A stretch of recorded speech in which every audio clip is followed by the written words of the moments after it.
welcome to the Faith Times Podcast. My name is Tyler Bublitz, and welcome back to the third Sunday of Advent for the week of December 11th, 2022. I'm excited to have you here. I'm excited to dig in this week's podcast, but I'm also love Advent in a lot of ways, but it's also the frustration that Advent also brings. Because Advent also brings the frustration of us wrestling with some difficult stuff, and we'll definitely get into that this week. So it's that whole point, I think, that's super fun, but also challenging within Advent of the preparation and us preparing for what we know is coming, but also the preparation where we have to look ourselves in the face and realize that there are things that this isn't necessarily the greatest. There's things that we're having to wrestle with. There's things that we're going to have to work through, things that are difficult. And that is hard. That's not fun. And that's what we'll get into a little bit this week. And I feel like I led us into this week pretty well with asking the question last week of where do we need to keep hoping? And there was a great response I had this last week looking at different problems within the world, climate change, leadership that's kind of questionable, and trying to understand in all of this, what is God's plan? Where is God in all of this? And the person brought up hearing about we were going to run out of petroleum around 1980, and then looking at food and how we were going to have a food shortage. And yet here we are, and we still have food, that we're still figuring out things, that the idea that there wasn't any life in the oceans below 100 feet, and yet now we're realizing there's plenty of life and a lot of things that we haven't discovered down there. So it's this whole idea of us realizing we're only seeing a glimpse of what God is actually doing. One of the things that I really like thinking about and imagining with God is that we're in this big, huge room with this huge tapestry. And on the floor is this tapestry of our lives, and we're in there with a flashlight. And so we can always flash the flashlight backwards so we can kind of remember what we've seen, but then we're also kind of slowly working across and trying to learn what this is. And there are moments where we get someone flipping the switch on a little bit more so we can see a little bit more of the picture, but we can't see all the way down. Or for some reason, someone walks in with like a torch and suddenly we can see a little bit more of what the tapestry is around us, but we can only look at small sections of it at a time. And I think that's one of the things that's hard for us to wrestle with, is that we are only seeing small sections of time and space.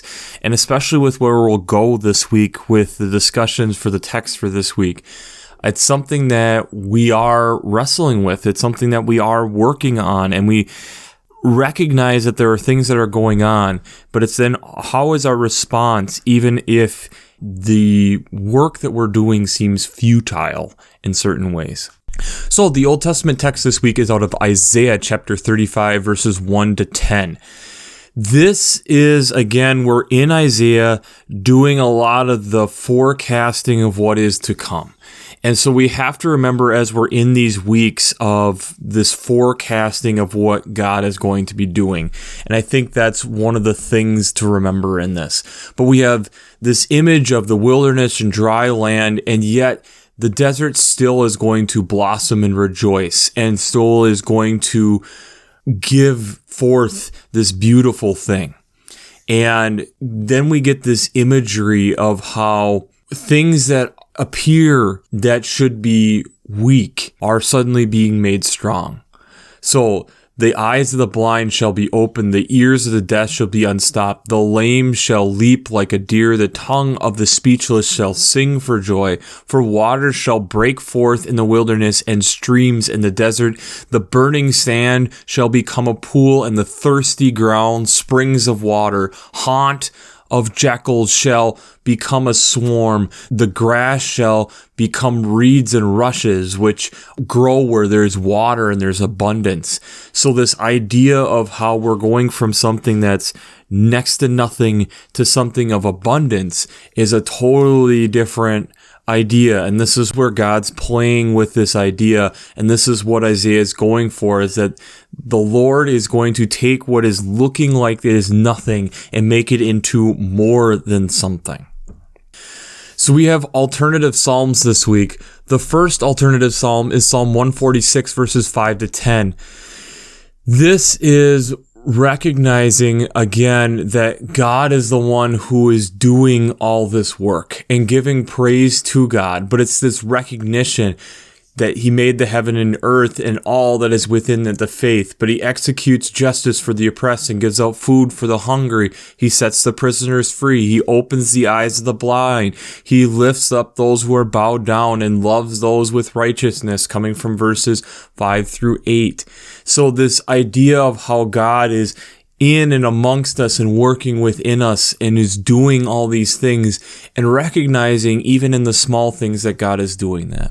The other alternative psalm this week is out of Luke chapter 1, verses 46b to 55. This is Mary's Magnificat after hearing that she is going to give birth to Jesus, that this is going to be the gift of what has been promised for generations. And this is a very popular, very familiar section. My soul magnifies the Lord, and my spirit rejoices in God my Savior, for he has looked with favor on the lowliness of his servant, and from now on all generations will call me blessed. For the mighty one has done great things for me, and holy is his name, coming from verses 46b to 49. So this idea of recognizing all the things that God is doing. And I think that's part of where we're getting at this week, is recognizing all these things that God is doing. The New Testament text this week is out of James chapter 5, verses 7 to 10. This is, I think, the text that really brings this all together. And the forerunner is definitely the gospel, but I do feel like James this week kind of helps lock everything into place by giving perspective, especially these first few verses. Be patient, therefore, beloved, until the coming of the Lord. The farmer waits for the precious crop from the earth, being patient with it until it receives the early and late rains. You also must be patient. Strengthen your hearts, for the coming of the Lord is near. Beloved, do not grumble against one another, so you will not be judged. See, the judge is standing at the door. As an example of suffering and patience, beloved, take the prophets who spoke in the name of the Lord. And that's the whole text this week. But I really think the patience in this, and trying not to judge one another, but this idea of we have to be trying to work together, but also recognizing that the results of what we're doing now, we don't necessarily see immediately. It's this process that takes some time, and that's one of the things that's hard at times. The gospel text this week then out of Matthew is out of the 11th chapter, verses 2 to 11. This is kind of a fun text, again, interjected into the middle of Jesus' ministry here. But John is in prison. He hears what's going on with Jesus. He decides then to have his disciples go out. So John's disciples go to Jesus and ask him, are you the one who is to come, or are we to wait for another? And Jesus responds to them, go and tell John what you hear and see. And then continues with, the blind receive their sight, the lame walk, the lepers are cleansed, the deaf hear, the dead are raised, the poor have good news brought to them, and blessed is anyone who takes no offense at me. And then as those disciples continue on, he then kind of questions the crowds, asking, why did you go and look for John out in the wilderness? What was the whole thing that you were looking for? What was it? And he kind of wraps it up here in verses 10 and 11. This is the one about whom it is written, see, I am sending my messenger ahead of you, who will prepare your way before you. Truly I tell you, among those born of woman, no one will rise greater than John the Baptist. Yet the least in the kingdom of heaven is greater than he. So this idea of how Why were the people going out and looking at John the Baptist? And Jesus kind of confirming here, yes, this is the greatest of what humankind can do. I'm here doing things that will blow this even greater, and is so much greater of what I can do than what John can. But it's also kind of reverting it back on John, this recognition of, what more are you looking for? What more do I need to do to have you understand that this is who has been sent? So, before we jump into how faith and science come together this week, we have to do a shameless plugs for Working Preacher. If you haven't checked out Working Preacher, I'd highly recommend it. Between their Sermon Brainwaves podcasts, their commentaries, their discussions. Since I'm not an ordained minister, I use them on a weekly basis to help give you some perspective and some different ideas on how to be able to look at these texts. But I'd also highly recommend checking out their commentaries, their discussions, and their podcasts that are going on over there. It's a great resource. If you haven't checked out workingpreacher.org, I'd highly recommend it. I'd also highly recommend checking out the Revised Common Lectionary coming from Vanderbilt's Divinity Library. I use them on a weekly basis to look at all the texts, but also they have some great art, prayers, hymns, making sure you're staying with the liturgical colors. There's a lot of great resources over here. I really do enjoy how this is laid out, and I really do enjoy flipping through the art to take a peek how are different people interpreting these texts. So, if you haven't checked out the Revised Common Lectionary coming from Vanderbilt's Divinity Library, I'd highly recommend that. Also, one of the things when I look at these texts and that I notice when you're looking at the Matthew text in and of itself is this idea of how, what more do I need to do for you to recognize what is going on? What more warning signs or things do I need to do for John to recognize that, yes, this is the Messiah that is being sent, the one who has been promised? And yet there's still doubt that John has on whether or not this is the person who has been sent. And yet we look to the Psalms and we look to the Old Testament in this recognition of how God does provide. It's the question of, do we recognize it? Do we recognize where God is working?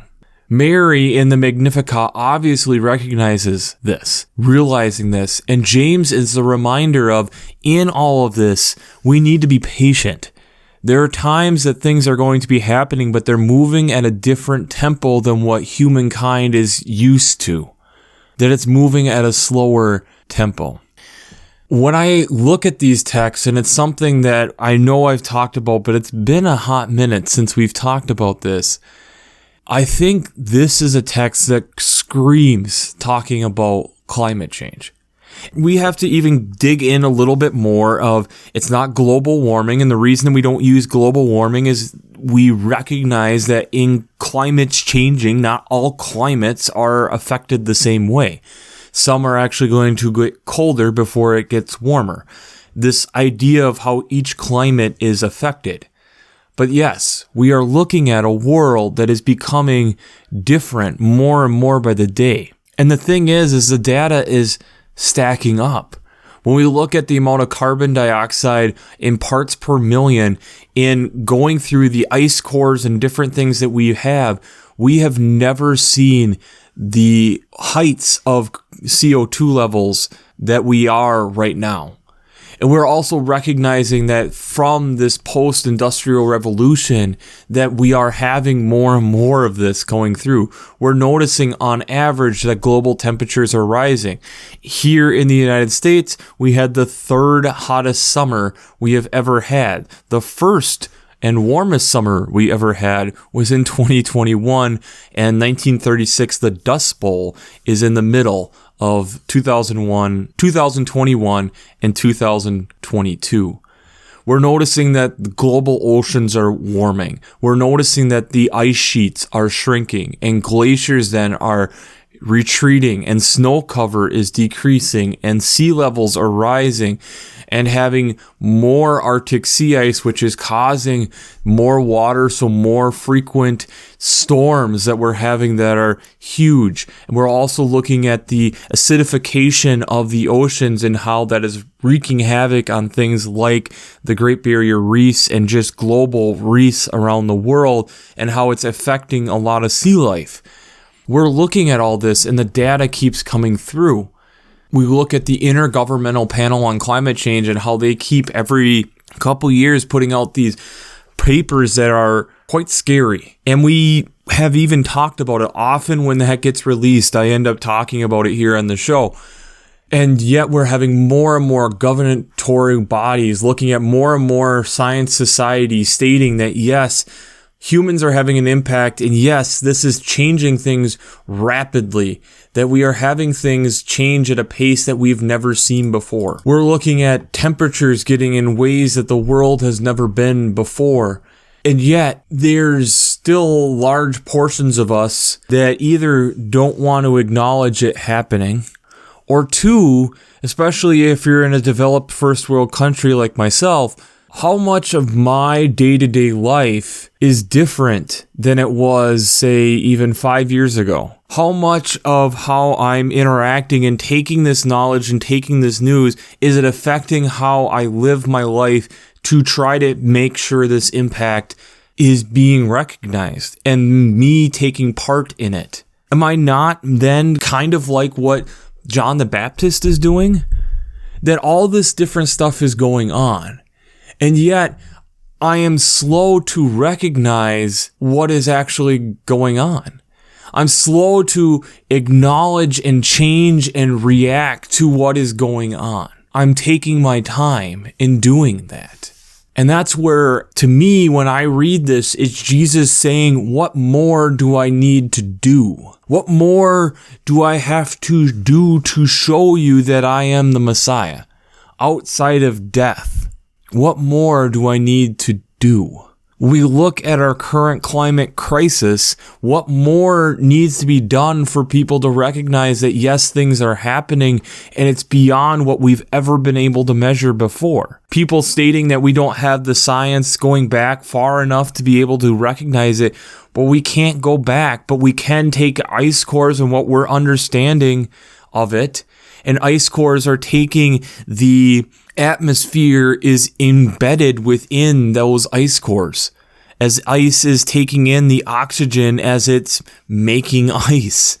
And we can look at the different water molecules and you can break it down and look at the amount of carbon dioxide is within the cores that is frozen in time. And as we're looking and seeing that, as it's cross-comparing with our even now data from 20 years ago and being able to line up with the charts that we had then and looking at where it is now and then going backwards, we're recognizing we are in territories that we've never been before, that we have had impact, that we are looking at with having all these storms and having oceans rise and having all these different things that, yes, as where you're at, it might not directly affect you, but it is affecting other people around the world. We are getting to places where there's going to be people who have to leave the area and where they live or grew up or have spent their life because it is no longer habitable for human life. The rise of the oceans is too much,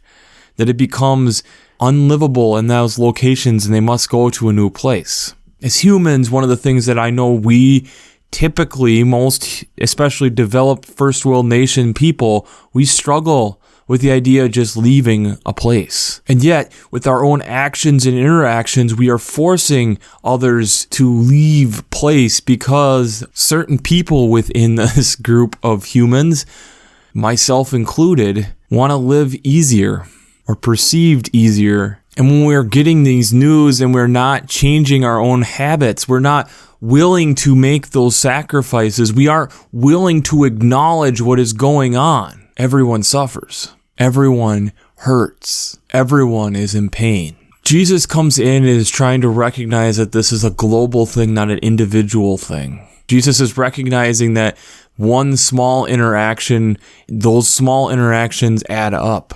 And that's where the James text is so important.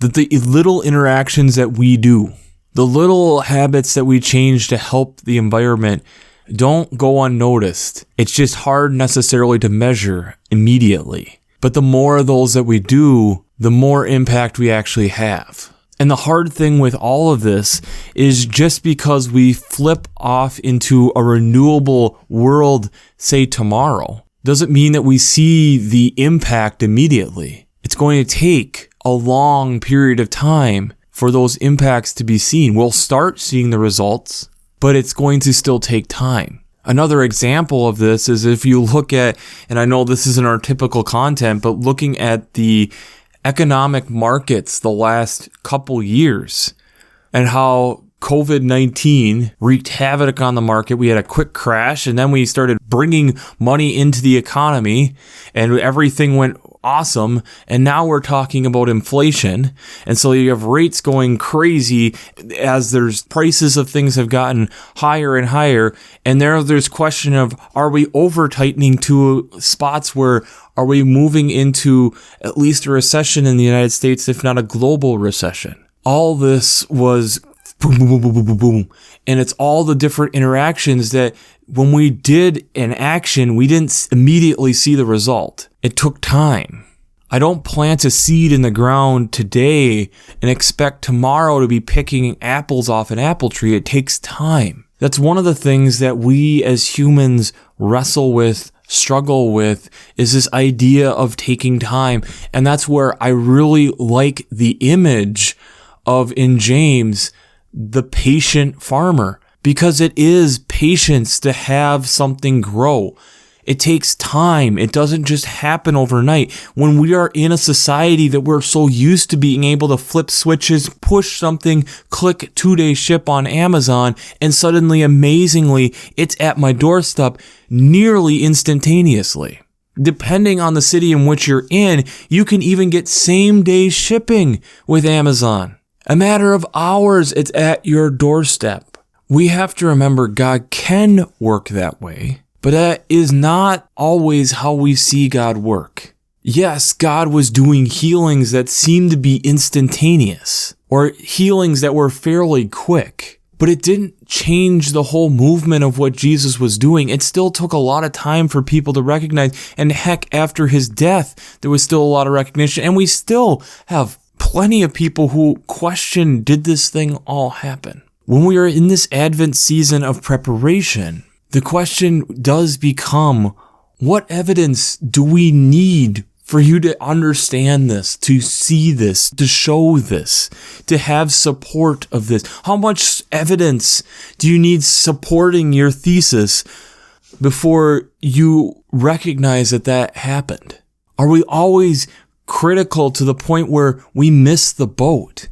Because we even see John potentially missing the boat because John is trying to be so critical. And there's good things about being critical, but it's also potentially causing John to completely miss the Messiah. Where in our own lives are we potentially missing where God is working? Where in our own lives are we potentially missing where God is working? That's your question of the week. Because the reason with that is within the climate sphere, with us dragging our feet and being procrastinators, are we missing potentially what God is trying to show us? Because we keep saying that that's not a thing. These warning signs are just, they're cycles. And maybe it's a cycle, but maybe we're also magnifying it. And what things are we missing out on because we're doing that? What things are we overlooking because we aren't willing to acknowledge that potential truth? And I would say, as a scientist, when I'm looking at that evidence, it looks more and more like a solid hypothesis to support. We've talked about how we can't always just immediately jump to fact in science, but that the evidence is becoming stronger and stronger. And I would say it's very strong, especially if you're reading through some of these different scientific consensuses. One of them that jumped out to me from the American Association for the Advancement of Science, based on well-established evidence, about 97% of climate scientists have concluded that human-caused climate change is happening in 2014. There's more and more of these different places that are acknowledging it. At what point can we acknowledge that? That's part of this difficult season of Advent. That, yes, it's amazing. I love Advent. But there's also parts where it's like, oh, I'm banging my head against the wall, because Advent forces us to stare ourselves in the mirror. It forces us to reflect. It forces us to recognize we're not the divine. And as humans, we like putting ourselves as divine, even though that we have no business being in the divine business. That's what's so hard about it. It's hard to acknowledge that. And in that acknowledgement, we also then recognize that then if we aren't divine and we make mistakes, yes, forgiveness and that comes, but also the action of reversing those trends. The action of recognizing that, yes, I am maybe contributing and making an impact on others in a way that isn't necessarily good. And that I need to reflect and figure out ways to maybe reduce my climate impact for the betterment of everyone. And that's an important step. It's a hard step, but it's an important step in acknowledging and growing as an individual, as a human, but as a person of faith as well. In this season of where we are waiting with anticipation for Jesus coming the second time and acknowledging the excitement and acknowledgement of him coming the first time, we then also need to recognize that there are things that we have to continue reflecting on ourselves, be able to be better stewards of the environment, better stewards of the world, but better followers of Christ and who we are called to be. And that means that we need to have our eyes open and be alert and aware to what is actually going on and acknowledging things as support continues to happen. Be willing to ask the difficult question even if we don't want to acknowledge it, kind of like John is actually trying to do. It's difficult, it's hard, but it's necessary. And it's in those moments that we really grow in faith. And that is part of the reason and anticipation of Advent. So, we'll wrap this up as we always do. I pray God blesses you through your faith and amazes you through science.